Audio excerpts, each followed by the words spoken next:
ஜாக்டோ ஜியோ செம்ம கடுப்புல இருக்காங்க. அது தேர்தலையும் எதிரொலி. ஆட்சி ஆரம்பிச்சோன்னு பாத்தீங்கன்னா உலகத்துல இருக்க எல்லா பொருளாதார நிபுணர்கள், அதை இந்தியாவே கொண்டு வர முடியாது. அப்படிப்பட்ட பொருளாதார நிபுணர்கள்லாம் நோபல் பரிசு வாங்கலாம் கூட்டு வந்து அவங்கள உட்கார வச்சு பெருசா ஒரு படம் காமிச்சாங்க. அப்புறம் என்ன பண்ணாங்கன்னு பார்த்தா ஒண்ணும் இல்லை, கடன் மட்டும் 3 வருஷத்துல 3.5 லட்சம் கோடி மேல. அவ்வளோ உங்களுக்கு பற்றா தமிழ் மேல? முதல்வருடைய பேர்லயே வடமொழி சொல்லுதானே முதல்ல இருக்கு. என்ன பண்ண போறீங்க அப்படின்னா கேள்வி வருதுன்னா அது ஒன்றும் பண்ண முடியல. அப்புறமா ரூ என்கிற எழுத்தை வைத்து அரசியல் செய்கிறார்கள் அப்படி முதல்வர் பேசுறாரு. ரூ என்கிற இதே கான்செப்டே கொண்டு வந்து அதை 4 நாள் அப்படியே இதே பேச வச்சது இவங்க. நம்ம ஒரு இடத்துல வீடு எடுத்து லிவிங் டுகெதர் வாழ்வோம், எத்தனை வருஷம் வேணாலும் வாழும். இந்த கலாச்சாரம் வந்துச்சா? சென்னையிலேயே இருக்கு. ஒரு அரசு மாணவர்களுக்கு மற்றவர்களுக்கு சொல்லிக் கொடுத்து இந்த மாதிரி விஷயங்கள்லாம் தவறு, நம்ம இப்படி போகணும். மாணவ செல்வங்களை நான் வேண்டி விரும்பி கேட்டுக்கொள்கிறேன், ஒரு தந்தையாக கேட்டுக்கொள்கிறேன். மது அருந்தாதீர்கள், போதை கலக்கத்துக்கும் போவாதீர்கள், உங்களை கெஞ்சி கேட்டுக்கொள்கிறேன். ஆனால் நான் டாஸ்மார்க்கை திறந்து வைப்பேன். இதெல்லாம் இருக்கு. டீலிமிட்டேஷனுக்கான அவசர கூட்டம் இல்லை அடுத்த வருஷமே வருது, இல்லை அறிவிச்சுட்டாங்க உடனே கொண்டு வரணும்னா நீங்க போறதுக்கு நியாயம் இருக்குது. இது டீலிமிட்டேஷன் ஒரு ப்ராசஸ் ஆரம்பிச்சாலே 11 வருஷம். நீங்க அதுக்குள்ள எவ்வளவு மாற்றங்கள் வந்துடும். ஒரு பொது தேர்தல் வருது, இன்னொரு சட்டமன்ற தேர்தல் வருது, ஏகப்பட்ட இது நடக்குது. இவர் இன்னைக்கு இதுதான் பெரிய பிரச்சனைன்ற மாதிரி. வள்ளுவ மலைக்காட்சி சொந்தங்களுக்கு வணக்கம். அரசியல் பேசு நிகழ்ச்சிக்கு உங்களை வரவேற்பதில் மகிழ்ச்சி. இன்று நம்மோடு இணைந்திருக்கிறார் மூத்த பத்திரிகையாளர் முத்தலீஃப் அவர்கள். சார் வணக்கம். சார் வணக்கம். நல்லா இருக்கீங்களா சார்? டீலிமிட்டேஷன் சொல்லி தேசிய அளவுல அந்த முதல்வர்களை ஒன்றிணைச்சு முதல்வர் வந்து இங்க வேற விதமான ஒரு அரசியலை முன்னெடுக்கிறாருன்ற ஒரு கேள்வி இருக்கு. எப்படி பாக்குறீங்க இந்த டீலிமிட்டேஷனை? நான் ஒரு கட்டுரை எழுதியிருந்தேன், படிச்சீங்களா? இல்லைங்க சார், பார்க்கணும் சார். ட்விட்டர்ல போட்டிருந்தேன். கிட்டத்தட்ட எனக்கு 5 மணி நேரம் ஆச்சு அது எடுக்குது. ஆனால் படிக்க மாட்டேங்கிறீங்க யாரும். தொடர்ந்து படிச்சிருக்கோம். அதாவது டீலிமிட்டேஷன்ன்றது 1976 to 2001 இந்திரா காந்தி காலத்துல தள்ளி வைக்கிறாங்க. 2001 வாஜ்பாய் கவர்மெண்ட் வரும்பொழுது அந்த டீலிமிட்டேஷன் கமிட்டியில மெம்பரா இருந்தது பொன்முடி, திமுக சார்பா அமைச்சர் பொன்முடி. புரியுது. அந்த கமிட்டி வந்து அடுத்த 25 ஆண்டுகள் தள்ளி போடுவோம், 2026 நம்ம அதை இது பண்ணிடுவோம்னு சொல்லிட்டு தள்ளி போடுறோம். இப்ப 2026 இது என்ன வருஷம்? 2025. இன்னும் ஒரு வருஷம் இருக்கு. இந்த நேரத்துல கவர்மெண்ட்டுக்கு எதிராக ஏகப்பட்ட பிரச்சனைகள், டாஸ்மார்க் ரைடு, விலைவாசி உயர்வு, சட்டம் ஒழுங்கு பிரச்சனை, அது இது என்னடா பண்றது? திடீர்னு தேசிய கல்விக் கொள்கை கொண்டோம். அதுல வந்து மும்மொழி கொள்கை, இந்தி திணிப்பு ஒன்று உருட்டினாங்க. அப்புறம் பெரியார் பத்தி சீமான் பேசுறத வச்சு ஒன்று உருட்டினாங்க. இப்படியே உருட்டும் போது சரி, அப்புறம் அந்த ரூ ஒன்று உருட்டினாங்க, ரூ போட்டாங்க. பட்ஜெட் அது ஒரு தேசிய குறியீடு. நேஷனல் இன்டர்நேஷனல் லெவல்ல ருபீஸ்க்கு அதான் ஒரு குறியீடு. அது அரசியலமைப்பு சட்டத்தால நம்ம இதால ஏற்றுக்கொள்ளப்பட்ட ஒண்ணு. இப்போ நீங்க எஸ் போட்டா டாலரு, எல் போட்டா இங்கிலாந்து பவுண்டு, ஒவ்வொரு நாட்டுக்கும் ஒரு குறியீடு இருக்கும். அப்ப இந்தியாவுக்கு இது ஒரு குறியீடு. அதுல நீ இன்னத்த பெருசா ரூ போட்டு என்ன பண்ண போற? அப்ப தெரியுதா, அன்னைக்கு இத பிரச்சனை பெருசாக்கிறா ரூ ரூ ரூ ரூன்னு ஊட்டியிருந்தாங்க. ஏய் ரூ கிடையாதுயா, ஊரு தான் போடணும், ஊ போடலையா, இந்த மாதிரி எழுத்துக்களுக்கு ரா தனியா போட முடியாது, இரா தான் போடணும்னா என்னடா இது? அவ்வளோ உங்களுக்கு பற்றா தமிழ் மேல? அப்போ முதல்வருடைய பேர்லயே வடமொழி சொல்லுதானே முதல்ல இருக்கு. என்ன பண்ண போறீங்க அப்படின்னா கேள்வி வருதுன்னா அது ஒன்றும் பண்ண முடியல. அப்புறமா ரூ என்கிற எழுத்தை வைத்து அரசியல் செய்கிறார்கள் அப்படி முதல்வர் பேசுறாரு. ரூ என்கிற இதே கான்செப்டே கொண்டு வந்து அதை 4 நாள் அப்படியே இதே பேச வச்சது இவங்க. ஆனா அதை விமர்சனம் வந்தோம்னா அதை விமர்சனம் பண்றாங்க. திடீர்னு தூக்கிட்டு வந்தா ரூ விமர்சனம் பண்றாங்க. அப்புறம் விமர்சனம் பண்பவர்களே ரூ போடுகிறார்கள். ஆமாங்க, ரூபாய்க்கு ரூ போடுவாங்க, ருபீஸ்க்கு RS போடுவாங்க, அதெல்லாம் போடுவாங்க. ஆனா நீங்க அந்த வேலையை விட்டுட்டு இருக்கிறதெல்லாம் விட்டு கிளவித்திக்கு மனையில வைன்ற மாதிரி 1000 பிரச்சனை இருக்குது. இவருக்கு இந்த குறியீடு தான் பெரிய பிரச்சனை, தூக்கிட்டு வச்சுட்டு ஓட்டலாம். அப்போ இவங்க இந்த மாதிரி பிரச்சனைகள்லாம் கொண்டு வரும்போதுதான் இந்த டீலிமிட்டேஷன் பிரச்சனை. அப்போ மறுசீரமைப்பு ஐயோ போகுது எப்ப போகுது எப்பங்க போகுதுங்க இல்லைங்க, எப்போ போகுது சொல்லுங்க, அது தெரியாது, போயிடும். நம்மளது 8-10 போகுது. அவங்க வந்துட்டு இல்லைங்க அந்த மாதிரி இல்லை, நாங்கள் வந்து விகிதாச்சார இது பல விஷயங்கள் நாங்கள் இது பண்ணுறோம், அந்த மாதிரி எண்ணமே கிடையாது, அதெல்லாம் இல்லை, நாங்கள் அது மேட்டர் பெருசாக போகும். ஏன்னா எங்களுக்கு இதானுமே, ஏன்னா இண்டி கூட்டணினே போகணும் கிடையாது, எவனை மதிக்க மாட்டேங்கிறோம். அதனால சரி கூப்பிடு, அவரை கூப்பிடு, இவரை கூப்பிடு, போய் நேராக இவரை சித்தராமையா பாரு, நல்லா கூப்பிடுங்க. ஏங்க சித்தராமையா வந்து மேகதாட்டு அணையை கட்டிட்டு தண்ணி விட மாட்டேன்றாரு, அது சம்மந்தமா அதெல்லாம் அது ஒரு மேட்டரே கிடையாது. தொகுதி மறுசீரமைப்பு தான் முக்கியம். பார்லிமெண்ட்ல ஏங்க மேகதாட்டு பிரச்சனை, மீனவர்கள் தாக்கப்பட்டு கைது செய்யப்படுறாங்க, இது வரைக்கும் ஒன்றும் இல்லை. அதுக்கப்புறம் நிதி கொடுக்க மாட்டேங்கிறாங்க, நமக்கு பேரிடர் நிதிலாம் கொடுக்கல, இன்னும் பல பிரச்சனை. அதெல்லாம் கிடையாது. நாங்க அங்க போய் இந்தி திணி பத்தி பேசுவோம், டீலிமிட்டேஷன் பத்தி பேசுவோம். டீலிமிட்டேஷன் இப்ப கிடையவே கிடையாது. அதெல்லாம் இல்லை. என்னையா நீ தமிழனே கிடையாது, டீலிமிட்டேஷன் தான் முக்கியம். எப்படிங்க முக்கியம் அப்படின்னா, சரி என்னதான் இந்த டீலிமிட்டேஷன்ல இருக்கு பார்ப்போம் பார்த்தா 26க்கு அப்புறம் ஒருவேளை இந்த கவர்மெண்ட் மறுபடியும் வேணாம், இது ஒரு பெரிய பிரச்சனையாவே இருக்கு, இந்த விஷயத்த தள்ளி போடுவோம்னா 50க்கு தள்ளி போடணும். புரியுது. ஒண்ணு. ரெண்டாவது, இல்லைங்க டீலிமிட்டேஷன் பண்ணணும் அப்படின்னா மக்கள் தொகை கணக்கெடுப்பு தொடங்கணும். 2026ல தொடங்கினாங்க. அதோடைய கணக்கெடுப்பு நாடு முழுவதும் 140 கோடி மக்களை எடுத்து முடிச்சு என்ன இனம், என்ன ஜாதி, என்ன எல்லா டீட்டெயில் எடுத்து பண்றதுக்கு 2 வருஷம். அதுக்கப்புறம் அதை ஸ்க்ரூட்னைஸ் பண்றதுக்கு மேலும் 1 வருஷம். அப்ப 26 to 29 பொது தேர்தல் வந்துருமா? வந்துடும். அப்ப என்ன பண்ணுவாங்க, நீதான் அப்படியே இதாச்ச, டீலிமிட்டேஷன் நாங்கள் நடத்த மாட்டோம், தள்ளி போடுவோம், இந்த கோரிக்கை வைக்கிறோம் அப்படின்னு வச்சேன்னா அவனே பயந்து போடுவோம். பாஜக மறுபடியும் கவர்மெண்ட் வந்து இல்ல இல்ல நாங்களும் 25 வருஷம் தள்ளி போடுறோன்ற கோரிக்கையை கொண்டு போவோம், அதோட அது முடிஞ்சிடும். ஆனா அது இல்லை. சரி, அதையே மீறி நடத்தணும்னு முடிவு பண்ணிட்டாங்க. ஒரு கமிட்டி போகும், தொகுதி மறுசீரமைப்பு கமிட்டின்னு ஒரு ஆணையம். அந்த ஆணையம் இதை வச்சு ஆய்வு பண்ணும். ஆய்வு பண்ணி அந்த ஆணையத்துடைய பரிந்துரையை கொடுக்கும். அதுக்கு ஒரு 2 வருஷம் ஆயிடும். அப்போ 29 தேர்தல்னா புதுசா வர்ற கவர்மெண்ட் மறுபடியும் 30ல ஆரம்பிச்சாங்கன்னா அதுக்கு ஒரு 2 வருஷம்னா 32. அந்த பரிந்துரையை கொண்டு வந்து பார்லிமெண்ட்ல வச்சு விவாதிக்கும். அது 1 வருஷம் 2 வருஷம் ஓடிடும். அதற்கு பிறகு அது சட்டமா மாத்தணும். அப்ப யாருக்கு என்ன மெஜாரிட்டி என்ன இருக்கும், அதற்கு பிறகு ஜனாதிபதி ஒப்புதல். எவ்வளவு ஆயிடும்? 36 ஆயிடும். புரியுது. இன்னைக்கு 25, இன்னும் 11 வருஷம் கழிச்சு நடக்க வேண்டிய மேட்டர். இவர் இப்பவே தேசிய தலைவர் ஆயிட்டாராம். தேசிய தலைவர் ஆகிவிட்டார். எல்லா முதல்வரையும் கூப்பிட்டு வர்றாங்கன்னா ஜாலியா வருவான். மேகதாட்டை பத்தி கேட்கவே இல்லையா அப்படின்ட்டு இவரும் கழிவுல கொண்டு போய் எவ்வளவு வேணா கொட்டலாம் அப்படின்னு அந்த கம்யூனிஸ்ட் கவர்மெண்ட்டும் எவ்வளவு வேணாலும் அங்க இருக்கிற கனிமவள கொள்ளையை அடிச்சு அங்க இது பண்ணிக்கலாம்ன்றது பினராயி விஜயனும் ஜாலியா வந்துட்டு போவாங்க. அங்க இது ஆந்திரால இருந்து யாரும் அங்க இருந்து பெருசா வரல, கண்டுக்கல. பஞ்சாப்ல இருந்து எல்லாம் வந்துருந்தாங்க. எல்லாம் 4 நாள் டிக்கெட்டு தானே, 4 நாள் டிக்கெட்டு, வாங்க வாங்க கூட நீ கூட்டுவாங்க, இன்னும் 4 பேரை கூட்டுவாங்க. இங்க ரேவந்த் ரெட்டி அவரு புதுசா இப்ப வந்திருக்காரு. அவர் அன்னைக்கே சொன்னார், நாங்க மேல கேட்டு சொல்லுவாங்க. அவங்க மேல போன் இருப்பாங்க, அவர் வந்து உட்காந்து அப்போ வச்சுக்கிட்டு ஒரு படம் காமிக்கும். இவங்க எல்லாருக்கும் தெரியும் இது ஒரு மேட்டரே இல்லை. சரி கூப்பிட்டா அந்த ஆளு நம்ம வரணும், சரி வந்துருவோம், வந்து பண்ணிட்டு போவோம், தீர்மானம் நிறைவேற்றி போகலாம். அப்போ இது வந்து டீலிமிட்டேஷனுக்கான அவசர கூட்டம் இல்லை, அடுத்த வருஷமே வருது, இல்லை அறிவிச்சுட்டாங்க உடனே கொண்டு வரணும்னா நீங்க போறதுக்கு நியாயம் இருக்குது. எல்லாம் இது டீலிமிட்டேஷன் ஒரு ப்ராசஸ் ஆரம்பிச்சாலே 11 வருஷம். அப்போ நீங்க அந்த ஒரு அதுவே நீங்க அதுக்குள்ள எவ்வளவு மாற்றங்கள் வந்துடும். ஒரு பொது தேர்தல் வருது, இன்னொரு சட்டமன்ற தேர்தல் வருது, ஏகப்பட்ட இது நடக்கும். அப்படிலாம் இருக்கும்போது இந்த கவர்மெண்ட்டே இப்ப 240ல உட்காந்துட்டு மைனாரிட்டி கவர்மெண்டா இருக்கு. அடுத்து என்னென்ன பிரச்சனையை சந்திப்பாங்களோ தெரியாது.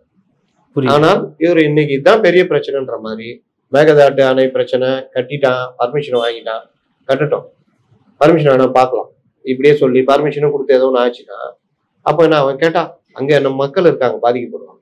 இதெல்லாம் ஜெயலலிதா பார்த்தாங்களா?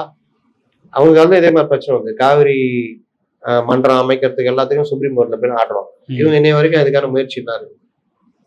2வது, மீனவர்கள் தாக்கப்படுறதுல என்ன பிரச்சனை இருக்கு, போராடுறதுல பார்லிமெண்ட்டை ஸ்தம்பிக்க வைங்க.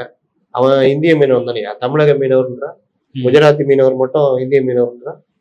அப்போ பக்கத்துல இருக்கிற நாடு இவங்க நாடு. இப்போ பிரதமர் போறாரு இலங்கைக்கு, இது சம்பந்தமா பேசி முடிவெடுக்கும், பதில் சொல்ல சொல்லு அப்படின்னு பண்ணுனா அழுத்தம் கொடுத்தீங்கன்னா ஷர்ட் போட்டு போங்க, கருப்பு கொடி காட்டுங்க, பார்லிமெண்ட்ல சபாநாயகர் மாதிரி பண்ணுங்க, உங்களை தமிழக மக்களுக்காக நீங்க 39 பேர் இருக்கிறீங்கன்னு சொன்னாங்க.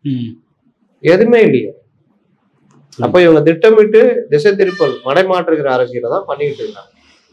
அதனால இதுதான் டீலிமிட்டேஷன்ல தமிழ்நாடு அரசு வந்து பாஜகவை கடுமையா வந்து சமீப நாட்கள் எதிர்க்கிறாங்க. இது வந்து ஸ்டாலின் வெர்சஸ் மோடின்னு தேசிய அளவுல வந்து ட்ரெண்ட் ஆகிறதுக்கான வாய்ப்பு இருக்குங்களா? அதுடைய அடிப்படை காரணம் என்னன்னா, தமிழ்நாட்டுல இவங்களுடைய வெறுப்பு, மக்களுக்கு இவங்க மேல இருக்கிற வெறுப்பு இதெல்லாம் வச்சுக்கிட்டு நீங்க இங்க வந்து விஜய் அடிச்சீங்கன்னா இன்னும் பேக் ஃபயர் ஆகும். ஏடிஎம்கே ஒன்றும் இல்லைன்றது மாதிரி ஆகிக்கிட்டே வர்றாங்க. பிரச்சாரம், ஊடகங்கள் கூட இருக்க நகர பணிலாம் வச்சுட்டு எடப்பாடி ஒன்றும் இல்லை, ஏடிஎம்கே ஒன்றும் இல்லைன்னு மாத்திட்டு வராங்க. இன்னொன்று, தமிழ்நாட்டை பொறுத்த வரைக்கும் இயற்கையாகவே ஆன்டி பிஜேபி அப்படின்னா உங்களுக்கு அப்படியே சிறுபான்மை வாக்குகள் வந்து எல்லாத்தையும் அப்படியே கவர் பண்ணி தரலாம். அதனாலதான் திருப்பி திருப்பி இந்த மத்திய அரசுக்கு எதிரான அரசியலை பண்றது. நீ அங்கே பாருன்னு கை காமிச்சிருந்தீங்கன்னா, நீங்க இங்கே பாருன்னா அங்க பாரியா இந்திய திணிக்கிறான் பத்தியா, தொகுதியை குறைக்க போறோம். நீ ஏங்க இதுக்கு என்ன சாப்பாடுக்கு நம்மளுக்கு அரிசி அன்னைக்கு 60 ரூபா இருக்குது, 90 ரூபாயோ, உனக்கெல்லாம் என்ன உணர்வே இல்லையா? இந்திய திணிக்கிறான்ற நீ அரிசி விலை பத்தி பேசிட்டு புரியுது. நம்ம தொகுதியே போகுதியா? 8 தொகுதி அரசியல் ரீதியா நீ நாளைக்கு அழுத்தமே கொடுக்க முடியாது. நீ இருந்தா தானே ஏதாவது பண்ண முடியும். அப்படிதான் பேசுறாங்க. 6ல இருந்து 8 தொகுதி போயிடும். அதுக்கப்புறம் நம்ம நிதியை கேட்டு கூட வாங்க முடியாது. நீ வந்துட்டு விலைவாசி பத்தி கேட்டு மருத்துவமனையில சுகாதாரம் சரியில்லைன்ற அதுன்ற இதுன்ற உனக்கெல்லாம் இன உணர்வே கிடையாதா? என்ன இந்த அரசாங்கத்துக்கு எதிராக சதி நடக்குது, நீ ஒரு சதிகாரனா, சங்கியா நீ? அவ்வளவுதான். அவன் பயந்துருவான், ஐயோ அப்படின்ட்டு. சரி, என்னங்க சொல்லணும், தொகுதி மறுசீரமைப்பு பத்தி குறைக்கிறாங்கன்னு பேசு. ஆமாங்க, தொகுதி மறுசீரமைப்பு மொழியை திணிக்கிறான் சொல்லு. திணிக்கிறான். ஓ, நீ தான்டா தமிழன். புரியுது.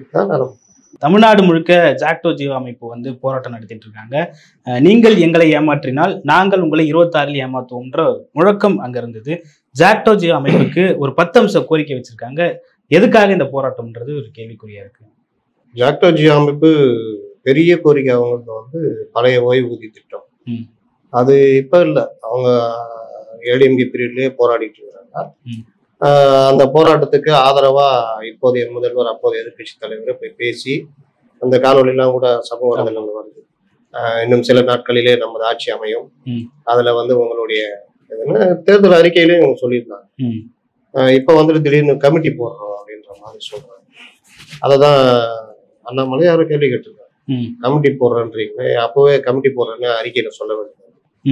அப்போ ஜாக்டோ ஜியோவுடைய அடிப்படை கோரிக்கைகள்ல இது ஒண்ணு, இன்னும் பல கோரிக்கைகள் இருக்கு.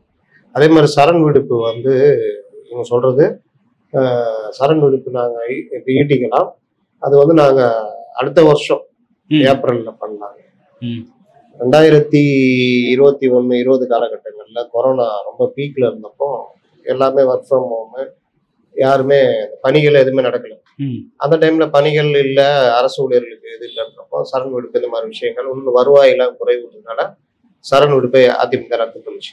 இப்ப இவங்க தெளிவா என்ன சொல்றாங்க, அதிமுக ரத்து பண்ணிச்சு, நாங்க தான் அதை கொண்டு வரோம். அதிமுக ரத்து பண்ணிச்சு, நீங்க கொண்டு வரேன்னு சொன்னீங்கன்னா 2021 இருந்து இது வரைக்கும் முடிய போகுது ஆட்சி. லாஸ்ட்ல 26 ஏப்ரல் அப்போ தேர்தலை அறிவிச்சிருவாங்க. அப்ப நீங்க 5 வருஷமா சரண் விடுப்பு சம்பந்தமா கண்டுக்கவே இல்லை. இன்னும் பல கோரிக்கைகள் வந்து இவங்க, இன்னொன்னு ஜாக்டோ ஜியோ வந்து இவங்க நடத்துற விதம் இருக்குங்க, அது ரொம்ப மோசம். போராட்டத்துக்கு அனுமதி இல்லை, எந்த அரசும் இல்லாத அளவுக்கு. அதாவது நீங்க போராட்டம் நடத்தினா அவங்களுக்கு இது கட்டு நடவடிக்கை போட்ட அளவுக்குலாம் ரொம்ப மோசமா போறாங்க. அதனாலதான் அவங்க ஏற்கனவே கடந்த ஆண்டு எலெக்ஷனுக்கு கிட்ட ஒரு பெரிய போராட்டம் அறிவிச்சப்போ போய் பேசி பார்லிமெண்ட் எலெக்ஷன்ல, அதனால நீங்க இது பண்ணுங்க, நாங்க பரிசீலிக்கிறோம் அப்படி இப்படின்னு சொல்லி தள்ளி வச்சாங்க. அதுக்கு பிறகு ஒன்றும் பண்ணலன்னா அவங்க சொல்லிட்டாங்க, உன்னை எதிர்கட்சி தலைவரா உட்கார வச்சாதான் எங்க கோரிக்கை உனக்கு தெரியும், எங்க நல்லா ஜாலியா பேசுவேன், அதனால உங்களை அந்த இடத்துல நாங்க உட்கார வைக்கிறோம் அப்படின்ட்டு முடிவு பண்ணியிருக்காங்க. அதனால இவங்க மட்டும் இல்லை, பல்வேறு தொழிற்சங்க மருத்துவர்கள்னா கூடிய போய் படுத்துக்கினா ஞாபகம் இருக்கா? மருத்துவர்கள் போராட்டம் நடத்தினா உண்ணாவிரத போராட்டத்துல படுத்துக்கிடுங்க, இவரும் போய் படுத்துக்கணும் பேசியிருந்தாரு. செவிலியருக்கு போராட்டம் பேசினாங்க, இவர் பேசாத விஷயங்கள், சத்துணவு ஊழியர்கள், இந்த மாதிரி பல விஷயங்கள். ஆட்சிக்கு வந்தோம்னா ஆட்சியாளர்களா மாறிடும். காவல்துறையில இவங்க 2016 முக்கியமான கோரிக்கையா காவல்துறைக்கு சொன்னது, 20 வருஷம் நீங்க ஒர்க் பண்ணீங்கன்னா உங்களை எஸ்ஐ ஆக்கிடுவோம். எஸ்எஸ்ஐ கூட ஆக்குது. அவ்வளவு பிரச்சனை இப்ப வரைக்கும் ஓடிட்டு இருக்கு. காவல்துறையில அவ்வளவு பிரச்சனைகள் இருக்கு. என்னன்னு அவங்க சங்கம் வைக்க முடியாது, அவங்க குறைய வெளியே சொல்ல முடியாது, இந்த மாதிரி பல பிரச்சனைகள். மற்றவர்கள் இந்த போராட்டம் இந்த மாதிரி விஷயங்கள் நடத்துவாங்க. இன்னை வரைக்கும் அந்த மாதிரி விஷயங்கள்லாம் இவங்க பண்ணலன்றதுதான். அதனால ஜாக்டோ ஜியோ செம்ம கடுப்புல இருக்காங்க. அது தேர்தலையும் எதிரொலி. தொடர்ந்து வந்து திமுக ஆட்சியில பல்வேறு இந்த அமைப்புகள்லாம் போராட்டம் பண்ணிட்டு இருக்காங்க. சமீபத்துல பார்த்தோம் சாம்சங் ஊழியர்கள், அதுக்கப்புறம் இந்த மின்னணு அந்த ஊழியர்கள், நிறைய போராட்டங்கள் நடக்குது. தொழிலாளர்களுக்கு எதிராக திமுக செயல்படுதுன்னு சொல்ல வரீங்களா? கண்டிப்பா அதுல மாற்று கருத்தே கிடையாது. மின்வாரியம் சொன்னீங்க, மின்வாரியத்துல கிட்டத்தட்ட 60,000 பணியிடங்கள் மேல காலியா இருக்கு. அதற்கு இது வரைக்கும் பணியிடங்கள் நிரப்பல. அதனால அவங்களுக்கு வேலை சுமை ஜாஸ்தி இருக்கு. அதே மாதிரி ஒப்பந்த ஊழியர்கள் போக அவங்களுக்கு ஏதாவது இந்த மேலே ஏறி ஏதாவது உயிர் பிரச்சனை இருந்தாங்கன்னா ஒப்பந்த ஊழியர் தானன்ற மாதிரி போற ஏற்பாடுலாம் இருக்கு. அதுக்கப்புறம் நிரந்தரமாக்குற ஏற்பாடுகள் இல்லவே இல்லை. இந்த மாதிரி பல பிரச்சனைகள் மின்சார வாரியத்துல இருக்கு. அதுல பெரிய சங்கம் வந்து சிஐடியு தான், போட்டின்னு சொல்லுவாங்க. அந்த சங்க தலைவர்கள் கூட இந்த விஷயத்த பேசக்கூடாதுன்ற அளவுக்கு அழுத்தம் இருக்கு. சிபிஎம் தான் தெரியும், திமுக எடுத்து சரியா, அதனால பேசக்கூடாது. டாஸ்மார்க் எடுத்துக்கிட்டீங்கன்னா அன்னைக்கு ஏதோ ஐயோ பாவம் டாஸ்மார்க் ஊழியர்களை 60 மணி நேரம் அப்படி இப்படின்னு கோர்ட்ல போய் கண்ணீர் வடிக்கிறாங்க. ஆனா அந்த டாஸ்மார்க் ஊழியர்கள் நிலைமை என்னன்னா, காலையில வந்தாங்கன்னா நைட்டு 10 ஆயிடும். அவங்க 12 மணிக்கு தான் கடை திறக்கணும்னா அதுக்கு முன்னாடி ப்ரிப்பரேஷனா இருந்துன்னு காலையிலே வந்துடணும். 12 மணி நைட்டு 10 ஆயிடும். அதுக்கப்புறம் கணக்கு வழக்கெல்லாம் பார்த்துட்டு எல்லாம் முடிச்சுட்டு போகணும். 10-11 மணிக்கு மேல கிளம்பி ஒருத்தர் போறாருன்னா அவர் எப்படி வீடு சேர முடியும்? குழந்தைகளை எங்கேயா பார்க்க முடியுமா? அந்த மாதிரி டபுள் ஷிஃப்ட்லாம் கிடையாது, ஒரே இது. சரி சம்பளமாவது இந்த வேலை செய்யறாங்க 40,000 ரூபா இன்னைக்கு இதுக்கு ஏற்ற மாதிரி இருக்கும். 30,000-40,000 அதுவும் கிடையாது. 8,000 10,000 12,000. ஆனா வெளியில பாக்கிறதுக்கு அமைச்சர்லாம் என்ன சொல்றாங்க, எங்கொன்றும் இங்கொன்றுமாக சில பேர் இந்த 10 ரூபாய் பாட்டில் 10 ரூபா வாங்க. ஊழியர்கள் செய்யும் தவறுக்கு அதிகாரி எப்படி போட்டுவாங்க. ஆனா இந்த பிரச்சனை ஊழியர் சங்கங்களே எடுத்து போராடுற அளவுக்கு போயிடுச்சு. 10 ரூபா வாங்க சொல்லி எங்களை கட்டாயப்படுத்துறாங்க. நாங்க வாங்கலைன்னா எங்க மேல நடவடிக்கை எடுக்கிறாங்க. அதுலயும் சிஐடி தொழிற்சங்கம் தான், டாஸ்மாக் சங்கம், அந்த திருச்செல்வன் சொல்லி போராடுறாங்க. அப்ப இந்த மாதிரி விஷயங்கள்ல ஒரு பக்கம் நடந்துக்கிட்டு அவங்கள பர்மனன்ட் பண்றதோ இல்லை அவங்களுக்கு சம்பளம் ஊதிய உயர்வு இருக்கோ, அவங்க வேலைக்கும் அந்த சம்பளத்துக்கும் பார்த்தா பெரிய வித்தியாசம். இப்ப அந்த மாதிரி விஷயங்கள்லாம் பண்றதே கிடையாது. மருத்துவர்கள்ல பாத்தீங்கன்னா மருத்துவர்களுக்கு உரிய அந்த ப்ரொமோஷன், செவிலியர்களுக்கு வந்து கொரோனா பீரியட்ல நான் வந்து பர்மனன்ட் ஆக்குறேன். அந்த டைம்ல ரொம்ப ஒரு தியாகத்தோட வந்து வேலை செஞ்சவங்கன்னா அவங்களெல்லாம் நாங்க அப்படி பார்த்துருவோம்ட்டு வந்தவொடனே ஒண்ணுமே கண்டு. சார் இந்த பகுதி நேர ஆசிரியர்கள் கூட இப்போ 3 மாசத்துக்கு முன்னாடி பெரிய போராட்டம். பகுதி நேர ஆசிரியர்கள் வந்து 7,000 8,000 10,000 அந்த சம்பளத்துக்கு வேலை செய்யறாங்க. இன்னும் கம்மி.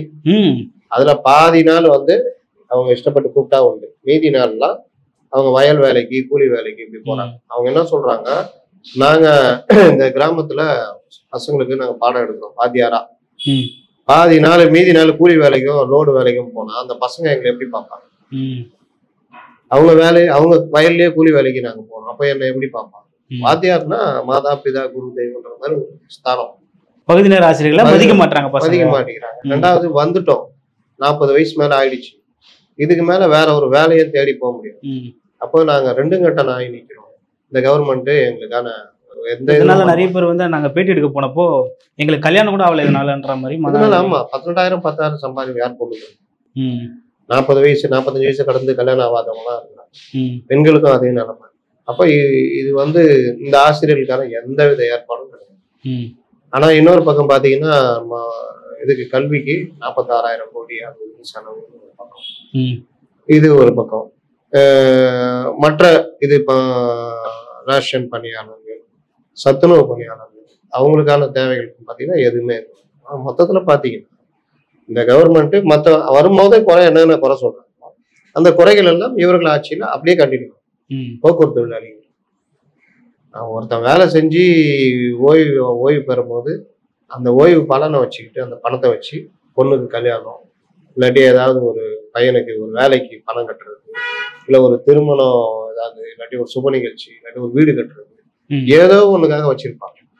இல்லாட்டி அந்த பணத்தை ஒரு இதுல முதலீடு பண்ணி ஒரு வீட்டுக்கு வருமானம் சுத்தமா கிடையாது.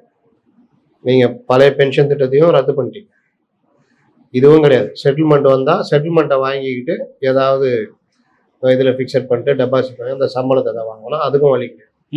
அப்போ இன்னை வரைக்கும் அந்த ஓய்வூதிய பலன்கள்ல இவர் என்னென்ன பேசுறாரு, எதிர்கட்சி இருக்கும்போது இதே மாதிரி 800-900 கோடி வச்சிருந்தப்போ கோர்ட்ல கேஸ்லாம் வந்தப்போ இவரே நேரா போய் 100 நாளில் நமக்கு ஆட்சி வரப்போகுது, ஸ்ட்ரைக்கை வாபஸ் வாங்க, நாங்க வந்தோன்னு பண்ணுவோம். இன்னை வரைக்கும் அதுல பாத்தீங்கன்னா அப்பப்போ லைட்டா நிவாரணம் தவிர பெருசா ஒண்ணுமே. அப்போ இந்த மாதிரி விஷயங்கள் எல்லாம் எல்லா மட்டத்திலுமே எல்லாருக்குமே கடுமையான அதிருப்தி. ஆவின்லாம் வேற லெவல்ல இருந்தது. இன்னைக்கு பாத்தீங்கன்னா அமைச்சரே சட்டசபையில தப்பா தகவல் சொல்றாரு. நாங்க வந்து கொள்முதல் 11 லட்சம் லிட்டர் உயர்ந்துச்சு, 7 லட்சம் லிட்டர் குறைஞ்சிருக்கு. இந்த மாதிரி சரியான தகவல் எந்த தகவலுமே அமைச்சர்கள்ட்டே இல்ல. அந்த துறை சார்ந்த அவங்களுக்கு அடிப்படை விஷயமே தெரியல. அரசு தரப்புல இருந்து ஓய்வூதியம் கொடுத்து கொடுத்து நாடு கடன் நாடா மாறிடுச்சு அப்படின்ற மாதிரிலாம் சொல்லியிருக்காங்க சார். அப்ப நீங்க ஏன் வாக்குறுதி கொடுத்தீங்க? ஓய்வூதியம் கொடுத்து கொடுத்து நாடு கடன் ஆகி விட்டது, அதனால எங்களுடைய தேர்தல் வாக்குறுதியில இதை வைக்க மாட்டோம் அப்படின்ட்டு போக வேண்டியதுதானே. பழைய ஓய்வூதியம் தான் லாபம்.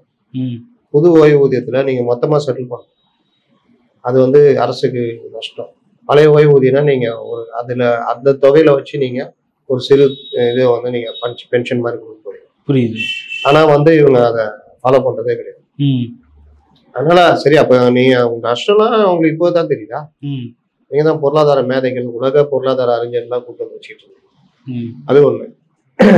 ஆட்சி ஆரம்பிச்சோன்னு பாத்தீங்கன்னா உலகத்துல இருக்க எல்லா பொருளாதார நிபுணர்கள், அதான் இந்தியாவே கொண்டு வர முடியாது, அப்படிப்பட்ட பொருளாதார நிபுணர்கள்லாம் நோபல் பரிசு வாங்கலாம் கூட்டு வந்து அவங்கள உட்கார வச்சு பெருசா ஒரு படம் காமிச்சாங்க. அப்புறம் என்ன பண்ணாங்கன்னு பார்த்தா ஒண்ணும் இல்லை, கடன் மட்டும் 3 வருஷத்துல 3.5 லட்சம் கோடிக்கு மேல கடன் மட்டும் வாங்கியாச்சு.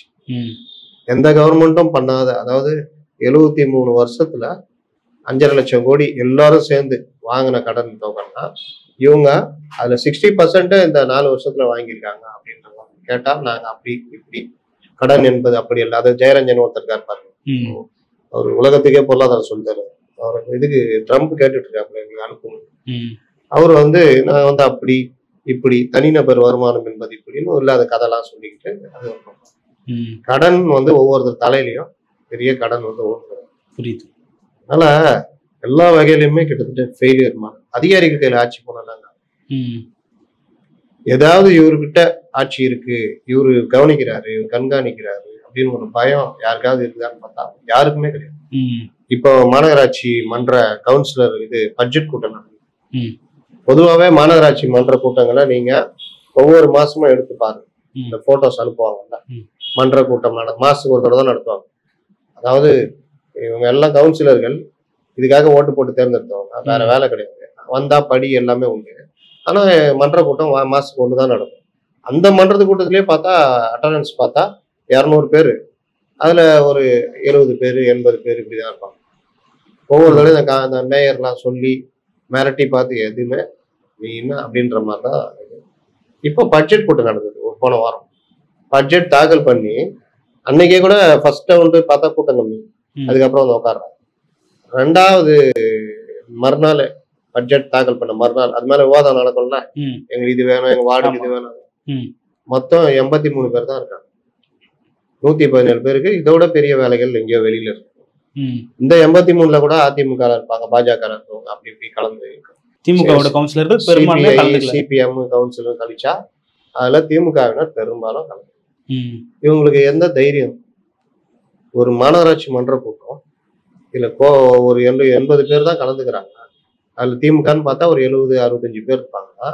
மீதி ஆள்லாம் எங்க போனாங்க? இதோட என்ன வேலை உங்களுக்கு இருக்குன்னு கேட்கறதுக்கு சிஎம் கேட்பாரு, டெப்டி சிஎம் கேட்பாருன்னு பயமே இல்லைல்ல. ஏன்னா இவங்க அதை கவனிக்கிறதே இல்லை. அதிகாரிகளுக்கும் அதை பத்தி கவனம் இல்லை. உளவுத்துறையும் அதை பத்தி ரிப்போர்ட் போடுறது. மக்களை பத்தி இவங்களுக்கு யாராவது பேப்பர் ஊடகங்களும் அதை பெருசா பேசுறது, எங்கேயாவது பேசி பாத்தீங்களா? இல்ல, பேசுறது இல்லை. நான் கூப்பிட்டு சில பேர் சொல்றேன், இதை ஸ்டோரி பண்ணுங்கப்பா. மக்களுக்காக தேர்ந்தெடுக்கப்பட்டவங்க 200 வார்டை தூக்கி வாரி கொடுத்தீங்க, அவங்க மக்களுக்காக நடக்கிற அந்த கூட்டத்துல கூட கலந்துக்க அவங்க டைம் இல்லைன்னா அப்புறம் எதுக்கு அவங்க கவுன்சிலர்? இதையாவது ஒரு ஸ்டோரினா யாருமே பெருசா ஒண்ணுமே கிடையாது, சும்மா அப்படி மேம்போக்கா அப்படி. மற்றதெல்லாம் பாருங்களேன், அண்ணாமலை சவுக்கால அடிச்சுக்கிட்டார், இதை பத்தி என்ன நினைக்கிறீங்க? முத்தரசன் நீங்க சொல்லுங்க, பாலகிருஷ்ணன் நீங்க சொல்லுங்கன்னு கேட்போம். மாநகராட்சி மன்ற கூட்டம் முக்கியமானது, அதுல வந்து இவ்வளவுதான் கலந்துக்கிறாங்க, இதை பத்தி நீங்க என்ன நினைக்கிறீங்க? வன்னியரசு நீங்க சொல்லுங்க, முத்தரசன் நீங்க சொல்லுங்க, சண்முகம் நீங்க சொல்லுங்க, இப்படி கேட்கலாம்ல? கேட்க மாட்டாங்க. கேட்டா அவங்களுக்கும் ஆதாயங்கள் நிறுத்தப்படும். புரியுது. இதுதான் இன்னைக்கு நிலைமை.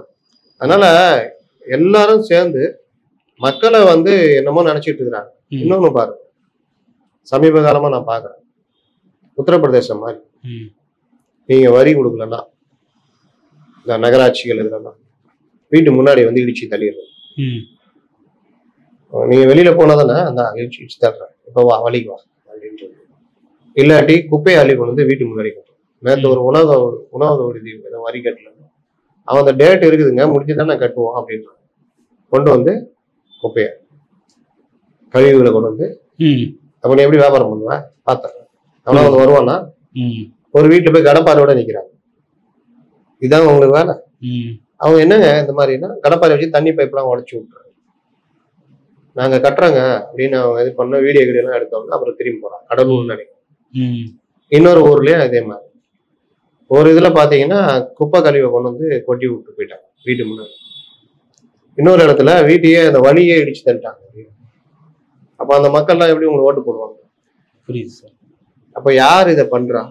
இந்த அதிகாரி நாளைக்கும் இதே ஆட்சி இந்த ஆட்சி தூக்கி போட்டு வேற ஆட்சி வந்தா இதே அதிகாரி இப்படிதான் இருப்பான். நல்ல கவர்மெண்டா இருந்தா அவனை கூப்பிட்டு சஸ்பெண்ட் பண்ணு. எதுக்கு அவங்க எல்லாம் போனாங்க அந்த மாதிரி? ம். வரி வசூலிக்குது வழியா இல்லை அப்படின்னு அவங்க மேல நடவடிக்கை வந்தா பயம். ம். இப்ப அதெல்லாம் கிடையாது. இல்ல 1000 ரூபாய்க்கு ஹெல்மெட் பிடிக்கல, நான் தான் ஹெல்மெட் போட்டுருக்கேன் பின்னாடி உட்காந்து. அதெல்லாம் இல்ல 1000 ரூபா என்னங்க இந்த மாதிரி அநியாயம் பண்றீங்க? இப்பதான் கட்டினாங்க 3000 ரூபா. ஏங்க என்னங்க நீங்க 5000 ரூபா பேச பேச பேச பேச இன்க்ரீஸ் ஆகும். சரி இந்த 3000 ரூபாய் எந்த அடிப்படையில போடுறீங்க அப்படின்னா அது அப்படிதான் போடனா அவன் என்னையாவது திமுக ஓட்டு போடுவாங்க. ம். இந்த அம்மா வந்து ஏதாவது நாளைக்கு ஓட்டு வாங்கி தர போதா இந்த ம். 3000 ரூபாய் போட்டாமா? இல்ல இந்த அம்மாவுக்கு நாளைக்கு திமுக ஆட்சி மாறுறதுனால இந்த அம்மாவுக்கு பதவி போயிடுங்களா? இவங்க அதே அடுத்த ஆட்சியிலே இவங்க அதே அதிகாரியா தொடரும். ம். ஆனா கெட்ட பேர் யாருக்கு? ஆட்சிக்கு. ஆட்சி. இது மாதிரி 1 2 நம்ம 100 சொல்லலாம். ம். புரியுதா? இதுதான் இன்னைக்கு நிலைமை. அப்போ கண்காணிப்பு இல்லாமல் நீங்க இருந்தீங்கன்னா அதிகாரிகள்ல இருந்து கட்சிக்காரங்கள்ல இருந்து ஒரு இதுல பாக்குறேன், இன்னைக்குதான் பார்த்தேன். ஒரு ஸ்கூல்ல அவன் சரித்திர பதிவேடு குற்றவாளி. ம். ஸ்கூல் வாத்தியார்கள் எப்படி ஆயிட்டாங்க பாரு. இந்த ஸ்கூலு காலேஜ் எல்லாம் எப்படி ஆயிடுச்சுன்னா இந்த இன்ஸ்டாகிராம்ல ஃபேமஸ் ஆகுறாங்க. சினிமா பாட்டு பாடி ஏதாவது கிரிஞ்சு பண்ணிட்டு இருக்கான். ம். அவனை கெஸ்டா கூப்பிடுறது. இந்த வயசு பொண்ணுங்க எல்லாமே பெரிய கிரேஸா அப்படியே கொண்டு வரும். என்ன அவனால நீங்க அந்த அந்த பசங்களுக்கு என்ன சொல்லி தர போறீங்க? கல்வின்றது ரொம்ப முக்கியம். அதுல வந்து சமுதாய ஒழுக்கம் மற்ற விஷயங்கள் எல்லாம் இவங்களை கூட்டு வந்து இந்த மாதிரி சினிமா பாட்டம் எதையும் இதை வச்சா என்ன நீங்க சொல்லி தர போறீங்க? தமிழர் பண்பாடு, தமிழ் எழுத்து, மும்மொழி, தமிழுக்காக உயிரை கொடுப்போம்னா பேசுறீங்க. ஹாப்பி ஸ்ட்ரீட் நடக்குது. ஹாப்பி ஸ்ட்ரீட்னால கேட்டா மன அழுத்தம் குறையும். எப்படி மன அழுத்தம்? பப்ல ஆடுற மாதிரி இங்க போட்டுட்டு எல்லாரையும் ஒரு தெருவில் நிக்க வச்சுட்டு சினிமா பாட்டு போட்டு ஆடவும். இப்படி ஆடிதான் மன அழுத்தம் குறையுமா? அப்போ மற்றவங்க எல்லாம் வந்து சாதாரணமா இருக்கிறவங்க எல்லாம் வந்து சினிமா பாட்டுக்கு டான்ஸ் ஆடிட்டு இது பண்ணிதான் மன அழுத்தம். இது தெரியுதா எந்த கலாச்சாரத்தை கொண்டு வராங்க? நீங்க அந்த ஐடி ஃபீல்டு வந்தோடனே இதுக்கு முன்ன எப்போ இல்லாத அளவுக்கு சென்னையில மற்ற பெருநகரங்கள்ல குறிப்பா பெங்களூர் போன்ற நகரங்கள்ல 2 விஷயம். ஒண்ணு வந்து வீக்கெண்ட் டேஸ்னு ஒரு கலாச்சாரம். சாட்டர்டே சண்டே ஃப்ரைடே நைட்டே போயிடுவாங்க. எல்லாரும் சேர்ந்து கும்பலா மது அருந்திட்டு ரிசார்ட் எடுத்து மது அருந்திட்டு ஜாலியா இது பண்ணிட்டு வர்றது. மது அருந்தலைன்னா நீங்க வந்து அதுக்கு லாய்க்கு இல்லை. நீங்க மாடர்ன் இது கிடையாது, நீங்க பூமர். அப்போ பாக்குறவன் வர்றவன் புதுசா கிராமத்துல இருந்து அது ஐடி ஃபீல்ட்ல வந்துட்டு ஏதோ கொஞ்சம் சம்பாரிச்சு வீட்டுக்கு கடன் படிக்க வச்சாங்க, கல்வி கடன் இருக்கும், ஏதாவது பண்ணலாம்னு நினைக்கிறவங்க இந்த மாதிரி வீக்கெண்ட் அதுன்னு வந்தா அவன் அதுலயே மாறி அதுல பணம் செலவழிச்சு ஒன்ஸ் இதுல பழக்கம் ஆயிடுச்சுன்னா எப்படா அடுத்த வீக்கெண்ட் வரும். அதுல அதுக்கப்புறம் கொஞ்சம் கொஞ்சமா போதை மருந்து பவுடர் வாழ்க்கையே தொலைச்சிட்டு நிக்கிறேன். இன்னொன்னு பப்பு கலாச்சாரம். நீங்க வந்து ஐடி ஃபீல்டோ மற்ற இதுலயோ நல்லா பணம் சம்பாதிக்கணும்னா நீங்க உங்களுக்கு மன உளைச்சல் உண்டாயிடும். ரோட்ல வண்டி இழுக்கிறான், நாளைக்கு சாப்பாடு அன்றாடம் ஆயிடுச்சு. ஆட்டோ ஓட்டுறவங்க, ரேபிடோ ஓட்டுறவங்க, பழ வண்டி, பூ வியாபாரம், இவங்கெல்லாம் இன்னைக்கு பண்ணா வியாபாரம் பண்ண அது அன்றாடம் காய்ச்சுன்னு என்னன்னா இன்னைக்கு சம்பாதிச்சாதான் இன்னைக்கு தான் அன்றாடம் காய்ச்சி. 2 நாள் போனா முடிஞ்சிச்சு கதை, கடன் தான் வாங்க. அவங்களுக்கு எல்லாம் மன உளைச்சல் இல்லையா? கடன் தொல்லை இல்லையா? குழந்தைகள் படிப்பு சம்பந்தமா இல்லையா? குழந்தைகள் கேட்ட ஒரு பொருளை வாங்கி தர முடியும். பண்டிகை காலம் வந்தா கடைக்கு அந்த பக்கமா போவாங்க, இப்படி வா இப்படி போகணும், இல்லாட்டி இவ்வளவுதான் காசு இருக்கு, அதுக்குள்ளதான் துணி எடுக்கணும், இது வாங்கணும், கேட்கறதெல்லாம் வாங்கி கொடுக்கணும். இந்த மன உளைச்சலாம் இல்லையா? இவங்களுக்கு மட்டும் மன உளைச்சல் வந்துடும். லட்சக்கணக்கில் வாங்குறவங்களுக்கு அதுவும் திங்கள்ல இருந்து வெள்ளி வரைக்கும் வேலை செய்யறவங்களுக்கு மன உளைச்சல் வரும். அந்த மன உளைச்சல் தீக்கிறதுக்கு நேரா பப்புக்கு போவாங்க, குடிப்பாங்க. அதுக்கு போறதுக்கு உள்ள போறதுக்கு பொண்ணு இருந்தா ஏதோ ஃப்ரீ போன அந்த பொண்ணுக்கு வெளியில இருந்து கூட்டு போய் எல்லாம் வாங்கி கொடுத்து குடிச்சு டான்ஸ் ஆடி நைட்டு ஃபுல்லா குடிச்சு இது பண்ணா மறுநாள் ஹேங் ஓவரா இருக்கும், எரிச்சல் வரும். ஆனா இவங்க என்ன சொல்றாங்க, மன உளைச்சல். இந்த கலாச்சாரம் வருதா இல்லையா? இதுக்கப்புறம் இந்த பப்புல பழக்கமானவங்க எல்லாம் ஒன்றும் திடீர்னு ஒரு இது நமக்குள்ள லவ்லாம் வேணும், நம்ம ஒரு இடத்துல வீடு எடுத்து லிவிங் டுகெதர் வாழணும். எத்தனை வருஷம் வேணாலும் வாழும். இந்த கலாச்சாரம் வந்துச்சா? சென்னையிலயும் இருக்கு. இதையெல்லாம் இந்த மாதிரி விஷயங்கள்லாம் ஒரு அரசு மாணவர்களுக்கும் மற்றவர்களுக்கு சொல்லி கொடுத்து இந்த மாதிரி விஷயங்கள்லாம் தவறு, நம்ம இப்படி போகணும். மாணவ செல்வங்களை நான் வேண்டி விரும்பி கேட்டுக்கொள்கிறேன், ஒரு தந்தையாக கேட்டுக்கொள்கிறேன். மது அருந்தாதீர்கள், போதை கலக்கத்துக்கும் போவாதீர்கள், உங்களை கெஞ்சி கேட்டுக்கொள்கிறேன். ஆனால் நான் டாஸ்மார்க்கை திறந்து வைப்பேன். இதெல்லாம் இருக்கு. டாஸ்மார்க்குடைய டார்கெட் ஃபிக்ஸ் பண்றாங்க ஒவ்வொரு டிஸ்ட்ரிக்ட்லயும். இன்னைக்கு மது அருந்துற எனக்கு தெரிஞ்சு ஒரு 80s யாரோ எங்கேயோ குடிப்பாங்க. அவங்களெல்லாம் கூட நம்ம எல்லாம் அவங்க அப்பா குடிப்பாரு, இப்படி இருந்த காலம் எல்லாரும் வீட்டுல 4 பேர் குடிக்கிறோம். அப்படியாகி இன்னைக்கு வீட்டுல குடிக்காத ஆளுன்னா ரொம்ப கம்மி ஒரு குடும்பத்துல. ஏன்னா சைக்காலஜிக்கலா தந்தைக்கு அந்த பழக்கம் தான், பிள்ளைங்களுக்கும் அந்த பழக்கம். அது போய் இப்போ பெண்கள்கிட்டயும் அந்த பழக்கத்தை, ஏன்னா நீ எனக்கு குடிச்சிட்டு வந்து நீ தானே கேள்வி கேட்ப, உனக்கு ஊத்தி கொடுத்துட்டா அதோட வரும்போது ஆஃப் வாங்கிட்டு வாங்க, அந்த மாடல் அந்த சரக்கு வாங்கிட்டு வாங்க அப்படின்ற சாதாரணமா இப்ப ஆரம்பிச்சிச்சு. பெண்கள் மது அருந்துறது இன்னைக்கு ஒரு 10% வச்சுக்கோங்க. இது அதை நோக்கி நகர்ந்துட்டு.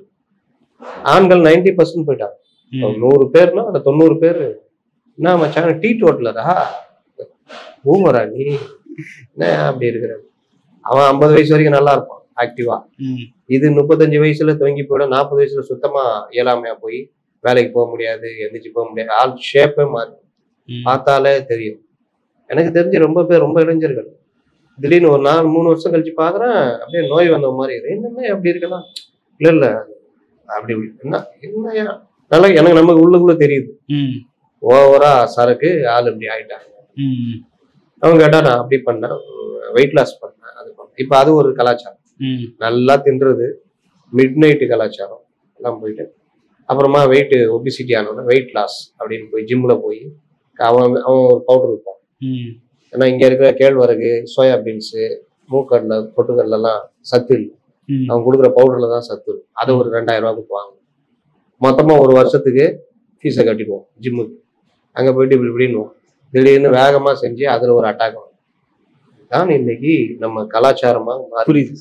இதுல கவனம் செலுத்தி இளைஞர்களை நல்வழிப்படுத்துறது, அதற்கான விஷயங்கள் ஒவ்வொரு இடத்துலயும் சென்டர் போடுறது, ஸ்கூல்ல சொல்லி தர்றது.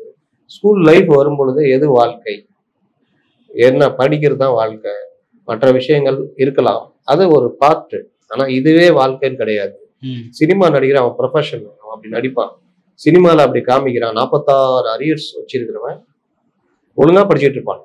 அந்த பொண்ணு வந்து நீ ரகடு பாய் தான் பிடிக்கும், எனக்கு பொறுக்கி பையன் தான் பிடிக்கும் அப்படின்னா அவர் அரியர்ஸ் வச்சுட்டு அப்படி மாறிடுவாங்க. எப்படி நம்ம சொல்லி தராங்க பாருங்க இளைஞர்கள். மாறினோன்னா அப்படியே இதாயிடுவாங்க. அப்புறமா ஒரு நாள் திடீர்னு ஞானோதயம் வந்து அப்ப கூட படிக்க மாட்டாரு. அந்த 46 அரியர்ஸுக்கு குறுக்கு வழியில பணம் கட்டி டிகிரி வாங்கின மாதிரி காமிச்சு ஒரு பெரிய கம்பெனில போய் 3 லட்ச ரூபா சம்பளத்துக்கு சேர்ந்துருவாங்க. இருக்கிறவங்க பைத்தியக்காரங்கள சர்டிபிகேட் வெரிஃபிகேஷன்லாம் பார்க்காம அப்படி சேர்த்து இதுதானே சினிமால கொண்டு வராங்க. அப்புறம் போயிட்டு மறுபடியும் படிப்பாங்க. இவ்வளவு நாளா படிக்காத கல்லூரி வேலைகள் படிக்காதவருக்கு அப்புறம் போய் படிப்பாங்க. இதுல நடுவுல அவர் பண்ற பழக்க தோஷம், அவர் பண்றதுலாம் இதெல்லாம் பாக்குற இளைஞர்கள் எப்படி ஆகும்? அப்ப அவங்களுக்கு சொல்லி தரணும், சினிமா அது ரசிச்சுட்டு போ, உனக்கு பிடிக்குதா ரைட் ஓகே, ட்ரெஸ் அந்த மாதிரி போட்டுக்கோ, ஆனா உன் வாழ்க்கையை நீ வாழு, உன் வாழ்க்கையை எப்படி பண்ணணும் ஒரு குறிக்கோளோடு அப்படின்னு. அது எல்லாமே இல்லை. இதுதான் வந்து உங்களுக்கு மாணவர்களுக்கு என்ன பண்ண நடக்குது. பள்ளி ஒரு இது பாக்குறாங்க, அவர் பெரிய இன்ஸ்டிடியூட்ரா ஒரு நகராட்சி, திமுக நகராட்சி பெண் தலைவருடைய வீட்டுக்கார் இன்ஸ்டிடியூட்னா தெரியும்ல, சரித்திர பதிவேடு குற்றவாளி, குறைஞ்சதே 8-10 கேஸ் இருக்கணும் அவர். அவரு சீஃப் கெஸ்ட். சரி வந்தாரு, ஒரு 4 நீதி கதைகள் ஏதாவது சொல்லுவாரு, இல்ல ஏதோ ஒரு விஷயம் வாழ்க்கையில மோட்டிவேஷன். புரியுது. நீதி கதைலாம் சொன்னா பூமர்ன்றாங்க, ஒரு மோட்டிவேஷன் வாழ்க்கை எப்படிப்பா, அது கிடையாது. சினிமா பாட்டு போட்டுனா அவரு பாடி இன்னொரு இது பாக்குற ஒரு திமுக நகராட்சி நிர்வாகி இந்த முரட்டுக்கால பாட்டை போட்டு மாணவர்கள்லாம் மேடையில ஏற்றி ஆடி தமிழை சொல்லி கொடுத்துட்டு இருக்காங்க. இதுதானே இன்னைக்கு நிலைமை. இவர்களுக்கு வேண்டியது இவர்கள் என்ன வேணா பண்ணிக்குவாங்க. இளைய தலைமுறை பற்றி கவலையே இல்லை. நம்ம அடுத்த செட்டு இவங்க தான். ஆனா இந்த இளைய தலைமுறை இப்படியே இருந்தால்தான் நமக்கு நல்லது நினைக்கிறாங்க. புரியுது. இந்த நேரத்துல தான் ஒருத்தர் நடுவுல போகுது, நான் ரெடியா வரவான்னு உள்ள வந்துட்டாங்கன்னா இப்போ பெரிய எரிச்சலா இருக்கு. என்னடா இது இந்த மாதிரி பண்ணிட்டு நீங்க நிலைமை. புரியுது சார். முடிச்சுக்கலாம்.